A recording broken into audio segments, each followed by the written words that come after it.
So, problem ఏంటంటే, ఎంత చెప్పినా ధైర్యం రావట్లేదు కదా! అంటే, ఎంత ముందడుగేద్దామన్నా, ఎందుకులే మనం అక్కడ బ్రతకలేమేమో, మనం ఆ పని చేయలేమేమో, అసలు ఎందుకులే సేఫ్ జోన్‌లో ఉన్నాం కదా! ఈ తలపోటంతా మనకెందుకు అనిపిస్తుంది కదా! సరే అయితే ఒకటి రియలిస్టిక్‌గా జరిగిన ఒక ఇన్సిడెంట్ చెప్పుకుందాము.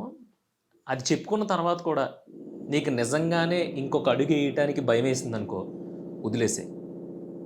కానీ ఇది విన్న తర్వాత నీకు ఖచ్చితంగా 100కి 100% అడుగు కాదు, దూసుకెళ్ళిపోవాలనిపిస్తది.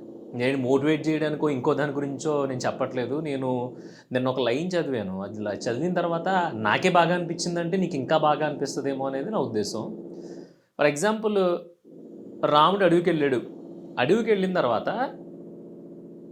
అక్కడ ఏదో చిన్న గుడారమో ఏదో యేసుకొని వనవాసాన్నే మొదలుపెట్టాడు. సరే ఓ సిట్యుయేషన్ వచ్చింది. రావణుడి కన్ను సీత మీద పడింది. సరే సీతని ఎలాగైనా తీసుకెళ్ళిపోవాలి. కానీ రాముడు, లక్ష్మణుడు ఉండగా అలా చేయడం అనేది ఇంపాసిబుల్ కాబట్టి ఏదో ఒక స్కెచ్ చేయాలనుకుని ఒక మాయ బంగారు లేడిలా కనిపించి సీతకి, సీత ఆ లేడీని చూసి, "స్వామి నాకు ఆ జింక కావాలి. చాలా బావుంది. దాన్ని మనం పెంచుకుందాము" అంటే రాముడు దాని కోసం బయలుదేరడం. కొంతసేపటికి రాముడు ప్రమాదంలో ఉన్నట్టు ఏదో అరుపు వినిపించడం. అది విన్న సీతాదేవి, "లక్ష్మణ నువ్వు అన్నగారికి ఏదో ప్రమాదం జరిగినట్టుంది. నువ్వు ఇక్కడి నుంచి ఎళ్లి ఆయనకి కొంచెం తోడుగా ఉండు. ఎక్కడున్నారో తీసుకురా" అని చెప్పి లక్ష్మణుడిని ఎళ్ళమంటే, లక్ష్మణుడు అంటాడు, "సరే తల్లి నేనెళ్తాను. కానీ ఇంగో ఈ గీత గీస్తన్నా ఇది లక్ష్మణ రేఖ. ఎట్టి పరిస్థితుల్లోని నువ్విది దాటి బయటికి మాత్రం రావద్దు" అని చెప్పి గీత గీసి ఎళ్తాడు. సరే అని చెప్పి ఎళ్ళగానే ఇక్కడికి రావణుడు రావడం, తప్పని పరిస్థితుల్లో సీతమ్మ గీత దాటడం జరిగిపోయింది. జరిగిన తర్వాత రామాయణం తీరే మారిపోయింది. అప్పటిదాకా నార్మల్ ఎమోషనల్‌గా ఎళ్తున్న రామాయణం కాస్త యుద్ధానికి దారితీస్తుంది. అది ఎలాంటి యుద్ధం అంటే గరికపాటి చెప్తూ ఉంటారాయన. రాముడు బాణాలేస్తా ఉంటే ఆయన భుజాలు తాండవం చేసినియని. రాముడు యుద్ధాన్ని చూసి లక్ష్మణుడు, హనుమంతుడు, వానర సైన్యం కూడా అమ్మ బాబోయ్! ఈయన సైడ్ మనం ఉన్నాం కాబట్టి, మనం ఈయన సైడ్ ఉన్నాం కాబట్టి సరిపోయింది. అదే ఒకవేళ మనం రావణాసురుడి సైడ్ ఉంటే అసలు మన పరిస్థితి ఎలా ఉండేది? ఎంత ఘోరంగా, ఎంత క్రూరంగా ఉండేది? రాముడు చాలా కూల్‌గా ఉంటాడు కదా! అసలు ఇంత దాన్నేమంటారు? ఇంత మాస్ పర్సనాలిటీ ఉందా లోపల అని చెప్పి గజ వణికిపోయిందంట ప్రపంచం మొత్తం. దాని తర్వాత నుంచి రాముడు మంచి బాలుడే కాదు. రాముడిలో ఇంకో కోణం కూడా ఉంది. ఆ కోణం ఎలాంటిదంటే, కేవలం కాషాయ వస్త్రాలతో సముద్రాన్ని దాటెళ్ళి 10 తలలున్న రావణాసురుడిలాంటోడిని లేపేసాడు అనే ఒక కల్ట్ ఫిలాసఫీ బయటకొచ్చింది. ఎందుకొచ్చింది? కేవలం సీతమ్మ తల్లి ఆ ఉన్న ఒక గీత దాటడం వల్ల.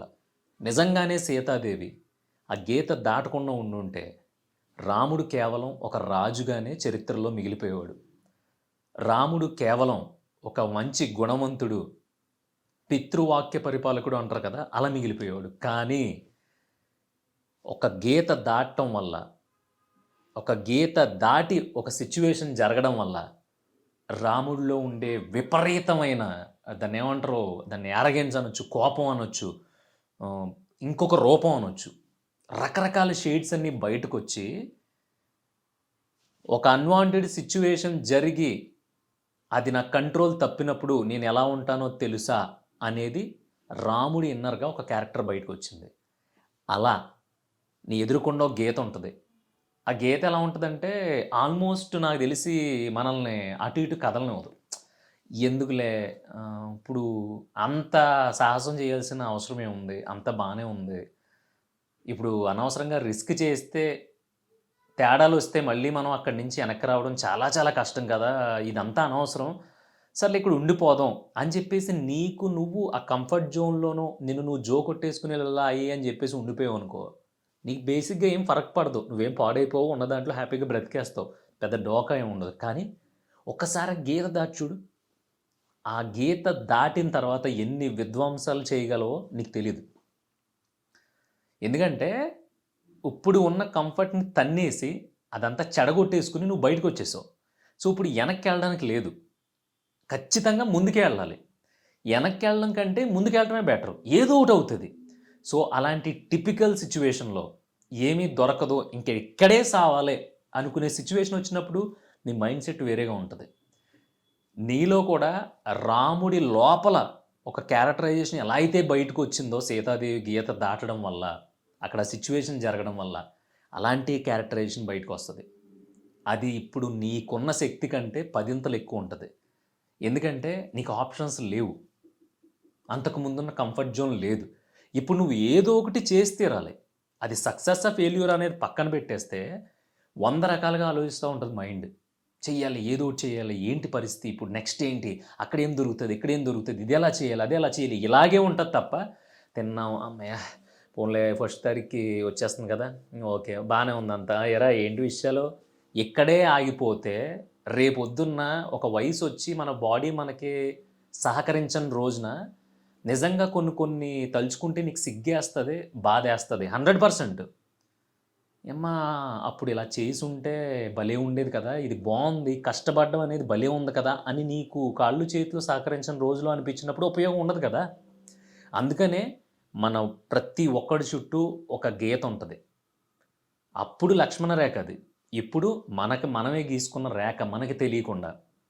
ఎందుకంటే శత్రువు ఏదో చుట్టుపక్కలో లేదా మన ఇంటి పక్కనో లేదంటే మన ఫ్రెండో, మన చుట్టాల్లోనో ఇంకొక చోట ఉండడు. మన లోపలే ఉంటాడు. దానికి ఎగ్జాంపుల్ నువ్వు చాలా చేయాలనుకుంటావు. కానీ తర్వాత చేద్దాంలే అని ఒక చిన్న మాట ఉంటది చూసావా? అదే శత్రువు.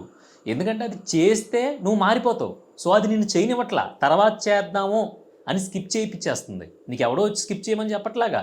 నీ రూమ్‌లో నువ్వే కూర్చుంటున్నావు. ఇక్కడ కూర్చొని అర్జెంట్‌గా మనం ఈ వర్క్ చేసేద్దాము. ఈ వర్క్ చేసేస్తే మనకి ఇలాంటి బెనిఫిట్ ఉంటది అనిపించినా సరే నువ్వు అది అక్కడ పాడేసి డోర్ బడేలుమని తీసుకొని బయటికెళ్ళిపోతున్నావు. ఎక్కడికొకటి తిరగడానికో, టీ తాగడానికో, ఫ్రెండ్స్‌ని కలవడానికో, లేదంటే ఆడుకోవడానికో, బాతాకానీలు కొట్టడానికో. అది ఎవడు చేసుకున్న లాసు? నీకు నువ్వు ఇన్నర్‌గా చేసుకున్న లాసు. దాన్ని నువ్వు కట్ చేయాలంటే ఆ గీత దాటాలి. నేను చెప్తున్నాను, ఆ గీత దాటితే నువ్వు ఊహించలేనంత నిన్ను నువ్వు చూసుకోగలుగుతావు. ఎందుకంటే నేను 2 సంవత్సరాల క్రితం అలాంటి ఒక గీతని బద్దలుగొట్టుకొని దాటుకొనొచ్చాను. అది దాటుకొనొచ్చిన తర్వాత ఓహో! ఇప్పటిదాకా నువ్వు పీకిందేం లేదనమాట. ఒరేయ్ పృథ్వీగే ఇది పరిస్థితి అని నాకు తెలిసింది. ఇప్పుడు అలాంటి ఒక మాస్ క్యారెక్టర్‌లో బ్రతుకుతున్నాను నేను. చాలా బ్యూటిఫుల్‌గా ఉంది. మేబీ ఆ గీత దాటినప్పుడు మనకి ఏమీ కనిపించకపోవచ్చు. ఆ గీత దాటినప్పుడు బాబోయ్! ఇదేదో తేడాగా ఉంది. బతుకెలా అయిపోయిందేంటి అనే భయం కూడా రావచ్చు. కానీ కొన్ని రోజుల తర్వాత నీకు ఓపెన్ అయ్యే దారులు, నీకు ఓపెన్ అయ్యే విండోసు, నీకు ఓపెన్ అయ్యే దర్వాజాలుంటాయి చూసావా? ఎంత సాలిడ్‌గా ఉంటాయంటే, ఇన్ని రోజులు నేను తెగించకపోవడం వల్ల ఇంత లాస్ అయిపోయానా అనిపిస్తది. ఇదేమి నేను నిజంగా చెప్తున్నాను కదా! ఏదో నిన్ను మోటివేట్ చేసేద్దాం అది ఇది అని కాదు. నువ్వు ఇప్పుడున్న లైఫ్ చాలా బెటర్‌గా ఉంది. నాకు తెలుసు ఆ విషయం. చాలా బాగున్నావు. హెల్తీగా ఉన్నావు. నీకున్న దాంట్లో నువ్వు సర్దుకుపోతున్నావు. ఏ గొడవలు, బాధలు ఏమీ లేవు. అలా బ్రతికేద్దాం ఉన్నోళ్ళకి కాదు నేను చెప్తూ ఉంటా. అలా కాకుండా నీ ఒక్కడితోనే నీ తరం మారిపోవాలి అంటే గనక నువ్వు తెగించాలి. ఆ గీతని దాటాలి. ఎలా దాటుతావనేది, ఎన్ని రోజుల్లో దాటుతావనేది నీకు నువ్వు తీసుకునే నిర్ణయం మీద ఉంటది తప్ప, దానికో ముహూర్తం, దానికో రోజు అంటూ ఉండదు. ఒక్కసారి నిజంగానే ఆలోచించు. సీతమ్మ గారు ఆ గీట దాటకుండా ఉండుంటే, కేవలం రామచంద్రమూర్తి ఒక గొప్ప రాజు, తండ్రి మాట పాటించే ఒక గొప్ప మనిషి, దాన్నేమంటాడు పురుషోత్తముడిగా ఉండిపోయేవాడేమో. కానీ ఆ గీత దాటడం వల్ల రాముడి మొత్తం క్యారెక్టరైజేషన్ మారిపోయింది.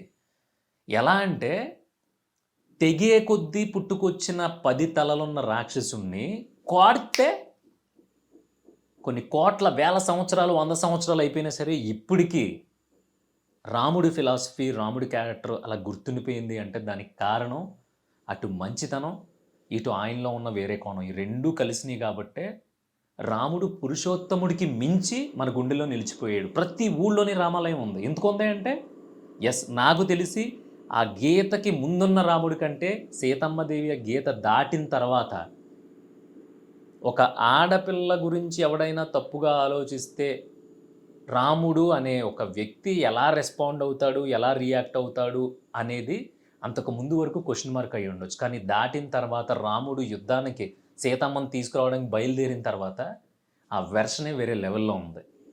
సో, మనం కూడా ఈ బ్రతుకు గురించి చేసే ప్రతి ప్రయత్నం ఎవడైనా బాగా సంపాదించాలి, ఆస్తులు కొనుక్కోవాలి, లైఫ్ ఎంజాయ్ చేయాలి, ఏ బాధలో ఉండకూడదు. ఇదే కదా ప్రైమరీ టార్గెట్స్. నాకు తెలిసి అయ్యే.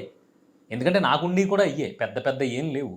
కానీ అయన్నీ నీకు కావాలంటే ఇప్పుడు నువ్వు ఉన్న లైఫ్‌లో పాసిబిలిటీస్ ఉండవు.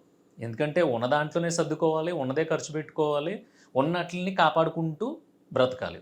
అలా కాదు, నేనది దాటి వస్తా, ఒక పూటే తింటా, ఇంకా గట్టిగా మాట్లాడితే రాబోయే ఏ పండక్కి కూడా నేను బట్టలు కొనుక్కోను. ఇంకా గట్టిగా మాట్లాడితే నేను రోజు రూ. 20 టీ హ్యాబిట్ ఒకటే ఉంది. రోజుకి రూ. 20 టీ తాగుతున్నానంటే ఆ రూ. 20 కూడా నేను టీ తాగడం మానేస్తా.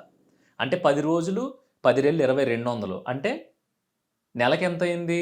10 రెళ్ళు 20 3 600, రూ. 700 సేవింగ్స్ అవుతున్నాయి. ఈ సేవింగ్స్‌తో నేను ఇంకోటి ఇన్వెస్ట్‌మెంట్ చేస్తా, ఇంకోటి చేస్తా అని నీకుండే కంఫర్ట్స్‌ని, నీకు కావాల్సిన నీడ్స్‌ని, నీకు అవసరం లేని వాటినన్నిటిని చెరుపుకుంటూ వెళ్ళిపోయావనుకో, ఖచ్చితంగా నీకు నువ్వు కొత్తగా అనిపిస్తావు. కానీ నువ్వు ఆ గీత ఎప్పుడైతే దాటం మానేసి, ఇప్పుడు బావుంది కదా అనుకుంటావో, హ్యాపీగా అలా ఆ బావుండడంలోనే బ్రతికేయి. ఇక్కడ ఎవడికి నీ వల్ల వచ్చిన నష్టం లేదు, నీ వల్ల వచ్చిన ఇబ్బంది లేదు. నీ తర్వాత వచ్చే బై ప్రొడక్ట్ అంటే నీ తర్వాత వచ్చే తరం కూడా అదే కంఫర్ట్‌లో పోన్లే సరిపోతుందిలే మనకి అని ఎవడైనా మనకంటే బాగున్నోని చూసి ఆడి పరిస్థితి బాగుంది, మనం ఎప్పుడవుతామో అలాగా అని కలలుగంటా బ్రతికేయాలనుకుంటే హ్యాపీగా బ్రతికేయి. కానీ అలా కాదు, నన్ను చూసి ఇంకొకడు ఈళ్ళ బ్రతకాలి అని నువ్వు అనిపించుకోవాలి అంటే గనక అనిపించుకోవడానికి కాదు, నువ్వు బ్రతకాలి. దేవుడు మంచిగా ఆరోగ్యం ఇచ్చాడు, కాళ్ళు చేతులు ఇచ్చాడు, అన్నీ ప్రాపర్‌గా ఇచ్చాడు. ఆ బుద్ధి ఒకటే అటు ఇటు టచ్చాడుతుంది, అటు ఇటు డాన్స్ కడుతుంది. ఆ బుద్ధిని పట్టుకొని కూర్చోబెట్టాలంటే నువ్వు అలాంటి గీతలు చెరిపేయాలి. కంఫర్ట్ జోన్ గురించి చాలామంది చాలా రకాలుగా చెప్తారు. కానీ ఆ కంఫర్ట్ జోన్‌ని బ్రేక్ చేయడం పెద్ద మ్యాటరే కాదు. దాన్ని బ్రేక్ చేయకుండా ఆపేది కేవలం నీ భయం మాత్రమే. నేను బ్రతకలేనేమో, తేడా వస్తే నేనేమైపోతానో అనేది ఏమీ ఉండదు. ఎంత తేడా వచ్చేసినా సరే, నువ్వు ఉండడానికి, నువ్వు కట్టుకోవడానికి, నీకు తినడానికి అయితే లోటు రాదు. ఇదైతే రాసి పెట్టేసుకో. అది ఆడోళ్ళకైనా, మగోళ్ళకైనా సరే, నువ్వు మొత్తం సర్వనాశనం అయిపోయి అన్నీ పోగొట్టేసుకున్నా కూడా తినడానికి, ఉండడానికి, కట్టుకోవడానికి ఈ మూడిట్లికి అయితే ప్రపంచంలో నాకు తెలిసి ఎవడికి లోటు ఉండదు. అయి కరువు ప్రదేశాలు అయితే తప్ప.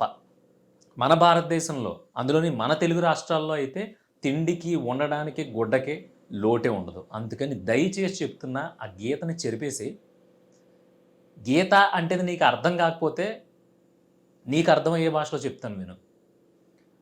ఇప్పుడు ఇది కాకుండా ఇంకొకటి కూడా చేసే టైం ఉన్నా కూడా నువ్వు ఆ టైంని ఉపయోగించుకోలేకపోవడమే ఆ లక్ష్మణ రేఖ. నువ్వున్న సిచ్యువేషన్ కాకుండా నీకు ఇంకా ఎక్కువ ఎనర్జీ ఉంది, ఇంకా ఎక్కువ తెలివితేటలు ఉన్నాయి, కానీ నువ్వు అన్నిటిని ఉపయోగించుకోకుండా వచ్చిన దాంతోనే సర్దేసుకుని నిన్ను నువ్వు తక్కువ చేసేసుకుంటున్నావు చూసావా, అదే నీ ముందున్న లక్ష్మణ రేఖ. ఇవన్నీ నువ్వు చెరపగలిగితే నాకు తెలిసి నీలో ఇంకొక క్యారెక్టరైజేషన్ ఉంది. అది ఆ గీత దాటిన తర్వాత పుట్టే ఆలోచనల బట్టి నీకు అర్థం అవుద్ది. అప్పుడు దాకా నీకు అర్థం అవ్వదు. నీకుండే కంఫర్ట్స్ అన్నిటినీ వదిలేయి. ఈ కంఫర్ట్స్‌ని వదలడానికి ఫస్ట్ నిన్ను నువ్వు టెస్ట్ చేసుకోవాలంటే, నువ్వు రోజు నీకేదో ఒక హ్యాబిట్ ఉంటది. ఒక సిగరెట్టా, ఒక మందా, ఒక స్వీట్ తినడమా, చాయ్ తాగడమా, లేదంటే బయటికెళ్ళి ఒక నలుగురితో కూర్చోవడమా, ఇలాంటి రకరకాల హ్యాబిట్లు రోజు ఏదో హ్యాబిట్ ఉండేవాళ్ళు ఉంటారు. ఒక వారం రోజులు ఆ హ్యాబిట్‌ని వదిలేయి. ఎందుకంటే ఆ హ్యాబిట్‌లో ఉన్నప్పుడు నీకు కంఫర్ట్‌గా అనిపిస్తది. ఆ హ్యాబిట్ వదిలేసినప్పుడు అసలు నీ మీద నీకు కంట్రోల్ ఉందో లేదో తెలిసిపోద్ది. ఎందుకు 2 రోజులు టీ తాగడం మానేయి. నేనే ఉన్నాను. రోజుకి 4, 5 సార్లు తాగేవాడిని. దాన్ని ఒక రోజుకి తీసుకొచ్చా. రోజుకి ఒకసారి తాగడానికి తీసుకొచ్చా. దాన్ని కూడా మానేయడం మొదలుపెట్టాను. సో, ఎంత కష్టంగా ఉంటదంటే, నీయమ్మ ఒక చిన్న చాయి, ఒక కప్పులో ఉండే టీ మనల్నే దాని దగ్గర వరకు తీసుకెళ్ళిపోతుంది. ఇక్కడ దొరకకపోతే పక్క సందులోకి, పక్క సందులో దొరకకపోతే 4 కిలోమీటర్ల అవతలకి. అంటే నేను ఒక క నా నా దాన్నేమంటారు? నా కంట్రోల్ మొత్తం ఒక కప్ ఆఫ్ టీలో ఉందా? కాదు గదా! నాకనిపిచ్చింది. అందుకని రోజుకి 4 టీలు తాగేవాడిని. ఇప్పుడు ఒకటే తాగుతున్నా. వెరీ సూన్ ఆ ఒకటి కూడా మానేస్తా. ఎందుకంటే నా మొదటి గీత దాని నుంచే మొదలుపెట్టాలనేది నా ఉద్దేశం. మరి నువ్వు ఏ గీత ఉందో నీ చుట్టూ, నువ్వు ఏ గీతను చెరిపేయాలనుకుంటున్నావో చాలా త్వరగా చెరిపేయి. ఎందుకంటే టైం అయిపోతుంది. నువ్వు 92లో పుట్టినా, 93లో పుట్టినా, 90లో పుట్టినా, 87లో పుట్టినా ఆల్రెడీ ముడ్డి కిందకి 30, 35 దాటేసినియి. అస్సలు టైం లేదు.